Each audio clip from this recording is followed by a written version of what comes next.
Another tear, another black dress, another grave. I stood in the crowd with an indifferent look. My mother held my hand tightly while she wept. I can still see my mother's face as she looked down at me, her eyes wide with disgust.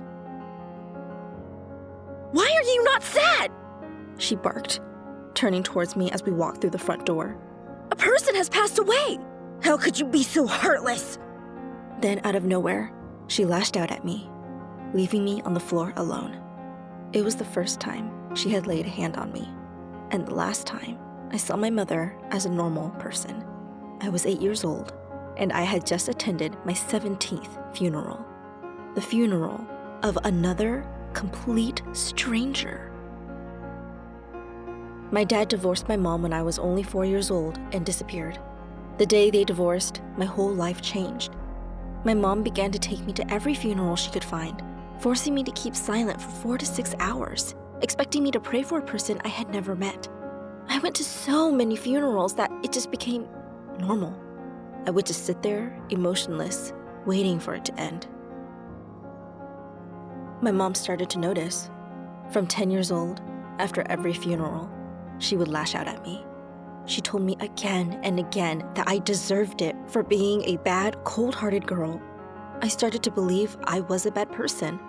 It was my fault my mom didn't love me. I was homeschooled my whole life. I wasn't allowed to go out to play at the nearest playground. I wasn't allowed to take part in any fun activities. I wasn't allowed to have friends. I was allowed to watch TV 3 hours a day, but that time could be taken away depending on how good I was or how sad I was at funerals. I was expected to be down all the time. I never understood why my mom was treating me like this. By the time I turned 15, I had attended well over 60 funerals. I remember the day when everything changed. Out of the blue, my mother was run over by a drunk driver. She was gone instantly, the police officer told me. I was so surprised by the news, I just went numb. A few hours later, a man ran into the room asking, "Where is my little girl?" He saw me, sank to his knees, and held me. He burst into tears. I knew instinctively that it was my dad. After learning that my mother had passed away and I had no other guardians, the police had contacted my biological father. He immediately booked a train ticket and rushed to see me. But he was the one who left me with my crazy mother. He was the one who allowed this all to happen. But as soon as I saw my father, I realized that I don't despise him. I don't know why, but his love made me feel calm. We left the police station together. He took me to a nice restaurant and then to a hotel. He sat me down and told me everything.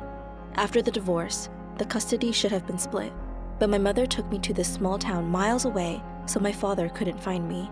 She kept him out of my life, and he had always wanted to find me and bring me back. He explained that she was ill, suffering from ADD, bipolar disorder, and OCD. She was also an excellent manipulator, making my father marry her and using me in the process. She loved him very much, in her own way. The divorce had taken a heavy toll on her, and her condition got worse, sending her completely off the rails. It suddenly all made sense. My mother was using me as her happy medicine. She took me to those funerals so I would break.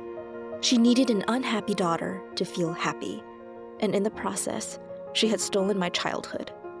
The truth made me sick. My father and I stayed in town together until the funeral.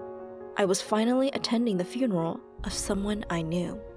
But that someone, ironically, now felt like a stranger. During the ceremony, neither of us wept. When it was time for final goodbyes, I said, "You got what you deserved."